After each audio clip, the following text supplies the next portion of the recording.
Now, the foreclosure number from Realty Track, not pretty. Up 15% from last year, dropping month to month, but up year on year. Stephen Meissner, real estate attorney from Meister, Seelig and Fine, joins the company. This is bad news. Do you read it that way? I do. The year-over-year numbers are the important numbers. They show a 15% increase in foreclosure activity January to January and a 31% increase in what they call REO activity, the real estate owned by the banks, them taking back properties. And so you are seeing an increase in activity, and I think it demonstrates that the so-called recovery in housing is really illusory. Okay. Now, did you tell me just a moment ago you were digging a little deeper into this report? Did you say something about second mortgages? Yes, Stuart. What's happening here is that, as you and I have discussed previously, the modification program is really not working. 66,000 modifications on 900,000 temporaries. And we need principal reductions to make them work. I'm not calling for taxpayer subsidy of those principal reductions. I think the lenders will do them themselves because it's in their own interest. But in order to do that, the second mortgages held by the big banks, the home equity lines, have to get out of the way, and they're not. Okay. Stephen, I would expect, just from a sheer numbers perspective, I would expect that foreclosures would be up 15% or more January year over year, because I'm thinking about January '09. We were at the beginning of really this housing bubble being burst, and banks were still trying to keep people in their homes. I would expect it to be 15% or worse this time. So you're saying it's not as bad. You're saying it's not that bad. I just think from a numbers perspective, 15% doesn't jump out at me as being bad, because it seems like it's a lagging indicator. We had, I think, about 1.8 million foreclosures in 2008. We had over 2 million in 2009.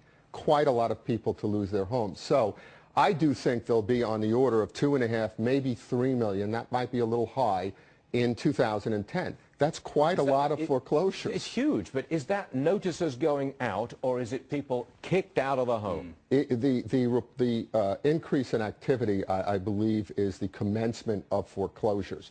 But that REO number that I referenced, the up 31%, that I think takes into account the banks actually getting the property back onto their books, whether that happens consensually or through an adversarial foreclosure process. Well, tell us, I want you to tell us about the tax. What happens to the tax base? Okay, well, so here, to your point, 1 in every 400 housing units received a foreclosing filing in January. That's nationally? That's nationally. So you're getting the notice. You don't necessarily, it doesn't necessarily have to go through, but they are increasing, and I think it's scary, even though it is.